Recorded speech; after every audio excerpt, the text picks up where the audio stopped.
flag goes, everybody goes. You don't need to wait till you get to the start line, ladies and gentlemen.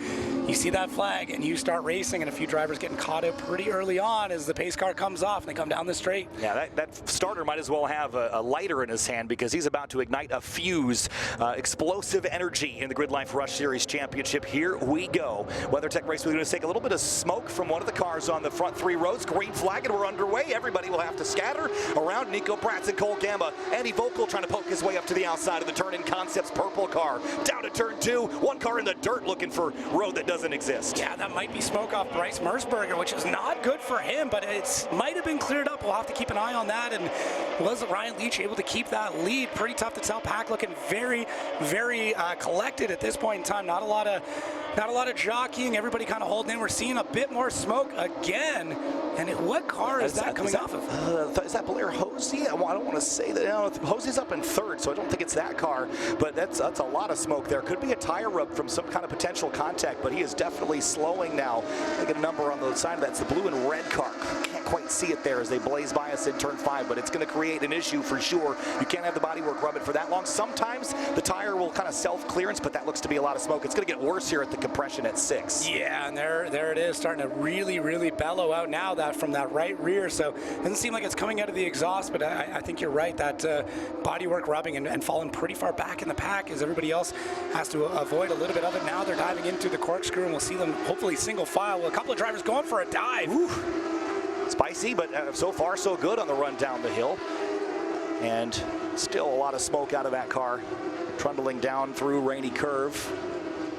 Still can't make out the number on that car. Yeah, it seemed 2 digits is all I got out of it on that one. I designed the door cards. I made them a little bigger this year to hopefully see them, but they're flying around here. Here comes battle for the lead. James French sweeps to the right. Maybe a little side draft here to try to get by Ryan Leach under the flag stand. Lap 1 complete. The gap between the cars, 84 thousandths of a second. Here comes James French to the outside. Is he going late braking on the outside? Will he sweep back in? No, he's getting caught. Look at that, scraping. That is how much braking he is putting into it now. Can he get back on the throttle?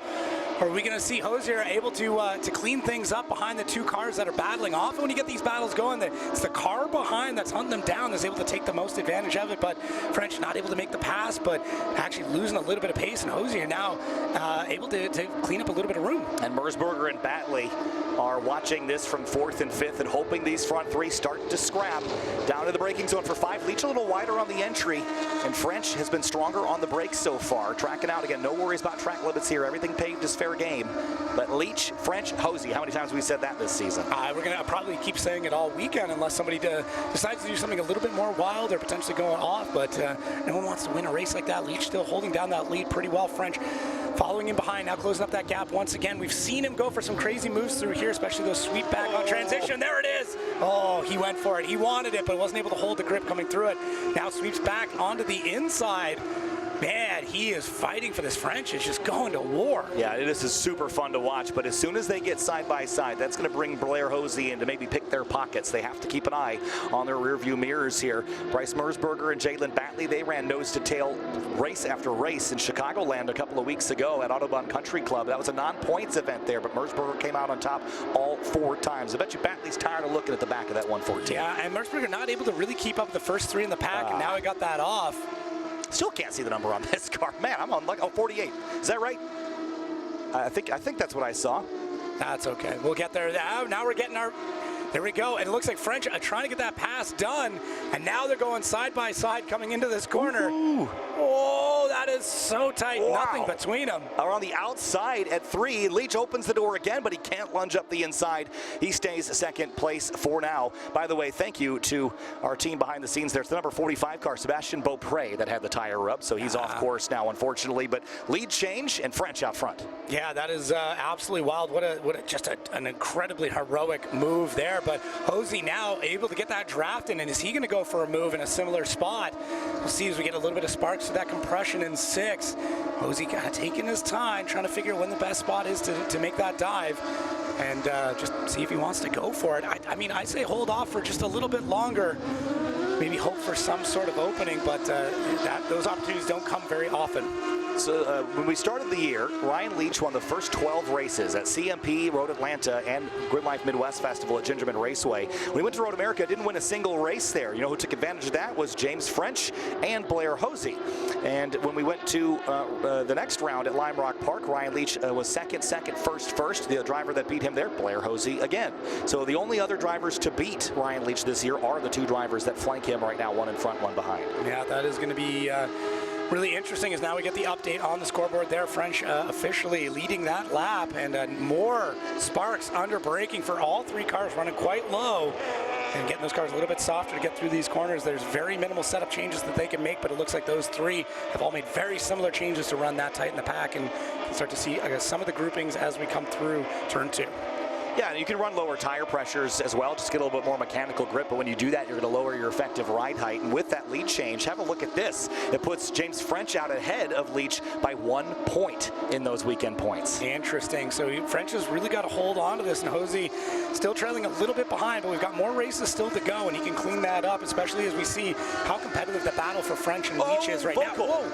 Big moment into turn 5, and Nico Bratz is going to pounce on it as they head up the hill towards turn number 6. And again, Vocal in 9th place right now. Spezia has gotten by him. I think Bratz is going to try to squeeze up the inside there, door to door, side by side through turn 6. God, this is why spec racing can be so beautiful. Now we get another pass going 3 wide going up the hill. Nope.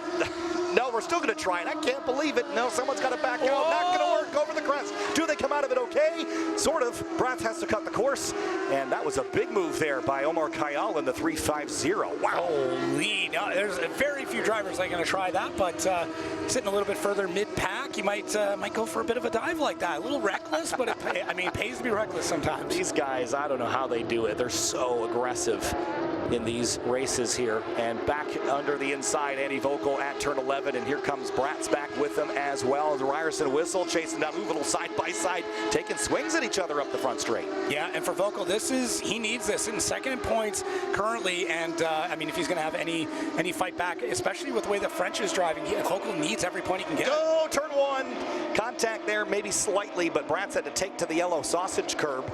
And Vocal hangs on for now. It is fierce back here, and it's really tight. I mean, the lap times have been good. By the way, TJ Hunt ahead of all these drivers right now. Great start to this race for Hunt. Yeah, wow, jumping really far up. A little bit of a inside fight between him and fellow drifter Nate Hamilton before the event began, sitting in 9th and 10th. So now the bragging rights begin as TJ Hunt sitting in 8th. That's a really impressive drive for Hunt. And Vocal again, too hot into 5. Bratz is going to take advantage of it on exit, and they're going to drag race up to 6 again. They did this last time around. Yeah, Vocal going pretty wide through that section.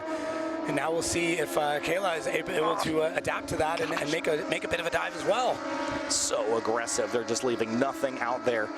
And to see TJ just up the road as well, putting some pressure on the drivers ahead. But this is the battle. Vocal up the inside of the corkscrew, doesn't have the overlap to make the pass. No, not able to get it done there, but we'll see how some of these other drivers are able to kind of take advantage of that. It's amazing how one small mistake on the exit of a turn is going to turn the tide for your lap. And I thought we saw a bit of an off there. Yeah. Might have been for Bratz, but wasn't entirely sure. That was Ryerson. Oh, trouble for the 128. That's unfortunate. By the way, that was Ryerson Whistle that was chasing Omar Kayal. Yeah. And the 128 car. Jeff Hardesty. Thank you. Has it off. Where do we see that car? Whoa, we got another lockup going on. These cars are taking some serious damage. Lockup going into 2. Yeah, just dragging the tires. You're going downhill there, and the track sort of falls away, so very easy to lock up that inside front. And what you don't want to do in a car without ABS is drag that tire on the surface. It'll grind a flat spot into it, and every time you go to the brake pedal after that, it'll keep catching, and you have a bad vibration the more and more you lock that up, and it'll just get worse. So you have to really take care of your tires. Even though this race is short, one big sustained lockup can make your wheel feel pretty awful. Yeah, and arguably unusable at a certain point. You'll start dropping speed through the straightaways as that car is vibrating. You might find that it starts jumping a little bit more into some of the corners. So, yeah, that can definitely ruin an entire race. And nobody wants to be swapping tires either. No. Not cheap. They're cheaper than a lot, but still not cheap. Well, they're little on this car, so that helps a lot. You don't have to run a crazy super wide tire, but plunge. Ooh, man, you hear that car hit the ground and the revs picked up because it just spun up the diff there, and now through the left-hander here at turn 9, and man, Leach is just trying to hold off Blair Hosey. This is getting scrappy between these two. Yeah, it's getting wild to say the least. Between, I mean, all of our competitors, it shows how much it means to them into this battle, and this is our race 2, so let's be halfway through our head-to-head battles, but every point counts. And look at that, taking on the inside, able to get that pass done very, very tidy. That will put Blair Hosey up to second place, and we'll drop Leach one more spot, but Leach isn't going to give this up just yet. We'll have a look on the outside and now try the inside, but he was earlier on the brakes trying to fake out Hosey.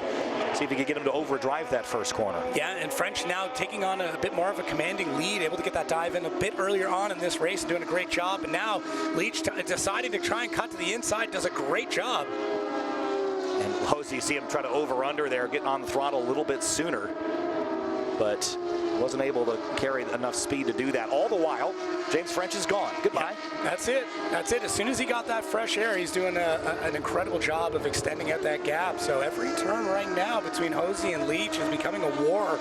And some of it is just who's willing to brake just a little bit later or who's willing to wreck their car just to gain a spot.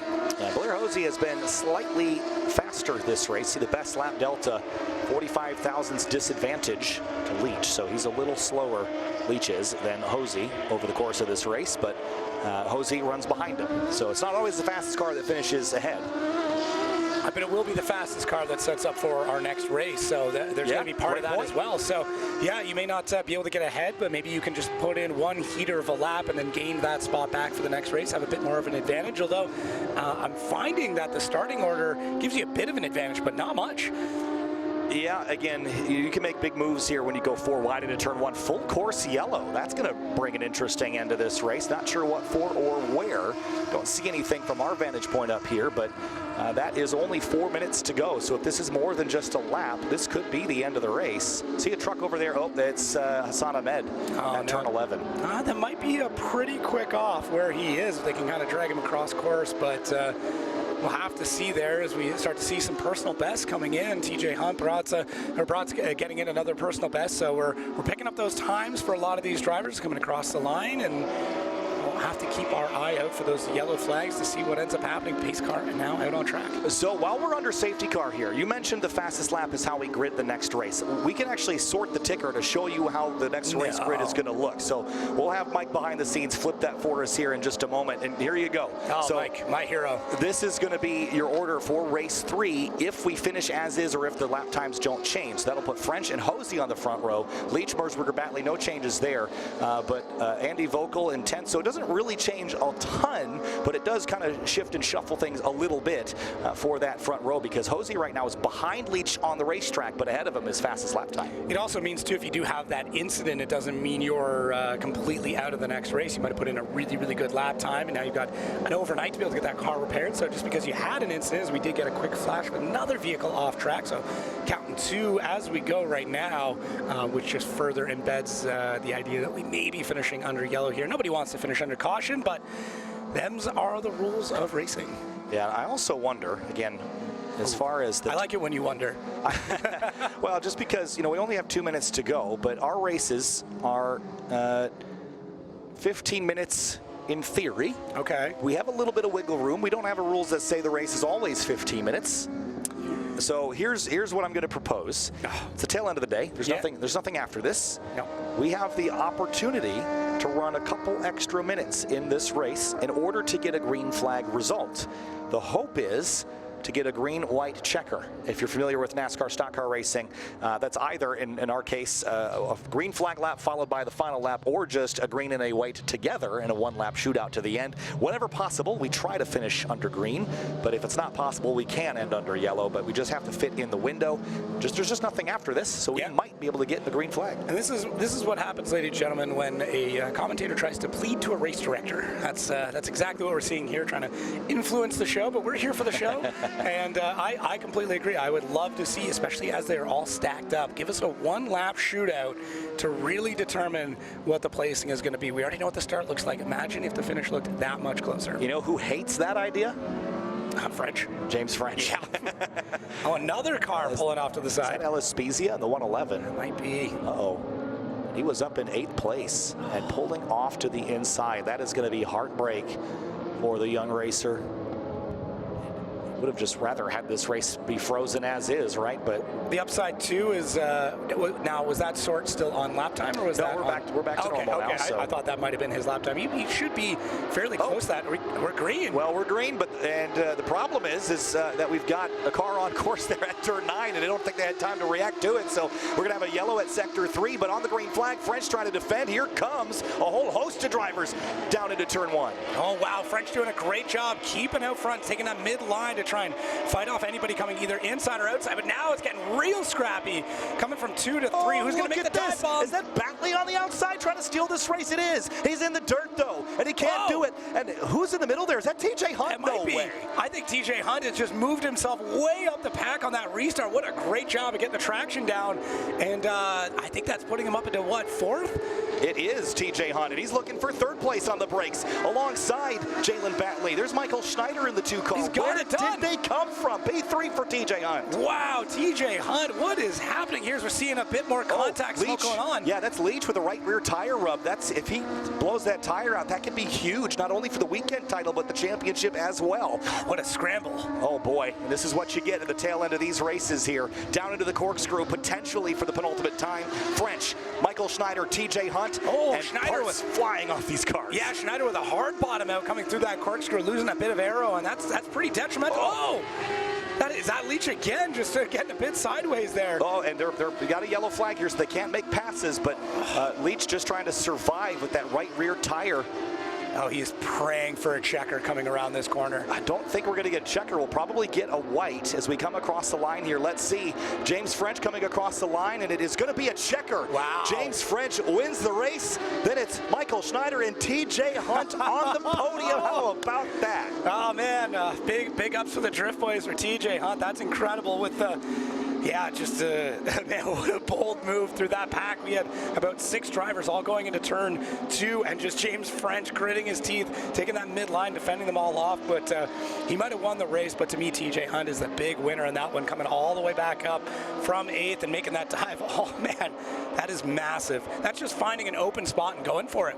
That was unbelievable, that restart. Remember that our rules here in Grid Life are green flag means go. You don't have to wait in line. There's no lane change rule. Green flag means go. Let's have a look here at our results for Grid Life Rush Series race number 2. James French gets it done. Michael Schneider, TJ Hunt, Ryan Leach, Blair Hosey, your top 5. Yeah, that is insane. And then Bryce Mersberger, and then Jalen Batley, Nico Baratz, and Andy Vogel with Ryan Whistle taking out that full top 10. Wild start. Yeah, Cole Gamma in the number 95 up to 11th. Nate Hamilton in that team Rapscallion battle with TJ Hunt. Well, he lost that battle. He finished 12th. Alex Chang and Brett DiGiacomo 14th. Sam Kim in 15th. Villa Saldana, Sam Reed, Bradley Vincent, Matt Wilson, and Gage Hughes wrap up the top 20. And there was lots of spicy battles back here in 21st on back 2. Yeah, I wish we had more cameras, because we got to see those battles. Ryan Kirch, Benjamin Quain, Omar Kyle Melkin, Larry Brady, Ethan Hardesty, John Babbitt, Logan Frost, Josh Lauman, and Jake Sanders, rounding out that full back grid. And kind of the drivers a little bit further back: Tom Kirsting, Roland Nair, JD Krull, Lee Bauer, Elias Spiza, Hassan Ahmed, Jeff Hardesty, Sebastian Beaupre. Down quite a few laps. Yeah. Going out pretty early. Unfortunate for Ellis Spezia. He's the driver stuck there at turn number 10. Unfortunate for him. Sebastian Beaupre with that tire rub early on in the race dropped him all the way down the order as he is out of the running. Let's have a look at the highlights here from Grid Life Rush Series race number 2. Here from WeatherTech Raceway, Laguna Seca. It was a spicy start, as we have gotten all season long here. 4 wide on the start, but look at this battle between the front runners, Ryan Leach and James French. Leach led the opening bits of this race, but French fought back a little bit later. Yeah, I thought the highlights were just going to be us watching the entire race again, because the whole thing felt like that.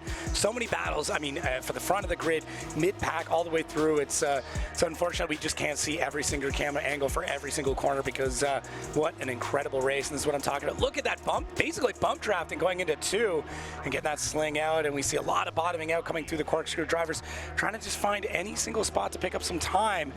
But yeah, for French, just be able to get that pass done and then having to hold on to it through so much of this race and an incredibly tense restart. Oh, couple cars scattering their TJ Hunt through the middle, and Ryan Leach just trying to nurse a right rear tire all the way back around to the checker. But it was James French that wins a race 2 here for the GRIDLIFE Rush Series.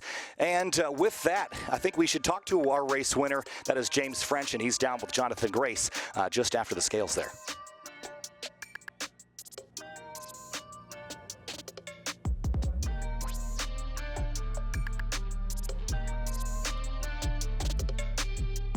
And we'll hear from him. I jumped the gun there a little bit. My apologies there. We'll hear from our winner and our third place drivers in just a moment's time. And Jacob, final thoughts again on the entire day before we get down there for those interviews. The Rush Series putting on, I dare I say, one of the best shows we've ever seen. Yeah, incredible, and still in the show a little bit here at the end of the day, but some incredible driving, some crazy incidents, and everybody walking away pretty good. But yeah, you can just see these cars. It's a war of attrition now, and keeping them on track and keeping them mechanically sound, and it's a pretty wild time out there in Rush racing. Ah, man, you've completely won my heart over today. Yeah, Jeff Hardesty trying to get the nose back on that car, removed off that car to get it back to the pit lane.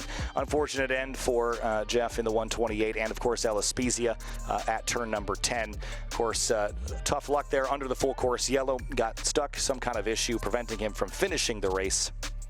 And man, they put on a great show today. And remember to tune in again tomorrow. We're not quite wrapped up here, but subscribe to the GRIDLIFE YouTube channel and join us once again tomorrow morning, 9 a.m. Pacific time. That's noon Eastern, because we've got the rest of the weekend of action, including the final 2 races for each of our wheel-to-wheel series and the GRIDLIFE Track Battle Podium Sprint, where we'll determine the winners of each of our track battle classes and set ourselves up for our season finale at Pittsburgh International Race Complex in October. Tickets are available to that if you're in the Pittsburgh area or anywhere in the Midwest or Northeast. Worth coming out to, and I think you'll not regret joining us for one more round this season. Let's head down to Jonathan, who's going to be with our race winner for GRIDLIFE Rush Series race number 2. Overall winner here in race 2, James French. We're so close in race 1. You got the job done here in race 2. Talk me through your race. You were patient, you made the move, and then you held it. You survived a restart as well. Yeah, it was a fun start there. It was double bump drafting into turn 1, so it was a bit team effort there from everyone to keep it in one piece. Yeah, just kind of settled in. We made some changes to the car from this morning that I think helped quite a bit, and I think the cold air also helped. So it felt like we had a little bit of pace advantage and just kind of waited for the right moments, and yeah, got it done. Still some racing action left. Is it repeatable in the next couple? I will certainly try my best. We'll do everything. I think we have the car right where we want it, so we will not touch anything. But just again, thanks to the guys, Scott and everyone from Late Entry for the great car, and do it again tomorrow. We've already proven you're quick on a single lap, and you can get it done in victory lane as well, so best of luck the rest of the weekend. Let's go and talk to TJ Hunt. He was our 3rd place finisher today as well. Pretty incredible result. Let's see if we can grab him here. TJ, a hard charge through the field. How much did that safety car help you with at the end to pull off a P3? I was on comms and I was like, damn it, there's a safety car. I was like, I'm in 9th position. Well, hopefully they just end the race here. And we got a great jump, and right off that line, had that momentum, passed 2 cars off the beginning, and then saw my teammate Blair in 3, and I saw everyone start stacking 3 wide. And Blair always told me, he's like, when that happens, watch the guy right in front, because everyone's watching them. I think the guy in front locked. Something happened, and everyone reacted. And all I heard was Blair. He's like, look ahead. So everyone kind of bobbled, and I went on the inside of Blair, which I know he wasn't thinking anyone was going to do it. And I just kind of tucked up there. Everyone washed wide, and I was like, later, boys. And then I had everyone breathing on my neck. I was like tripping out, but that was never been on the box before, at least for one race, so it feels so good. Oh, congratulations. That had to have been exciting, but nerve-wracking as well, driving in your mirrors. When did you realize, hey, this podium is mine? I didn't know right to the end. We were coming through, and I had Blair, I had Nico, I had everyone behind me that I'm always watching and trying to be like them.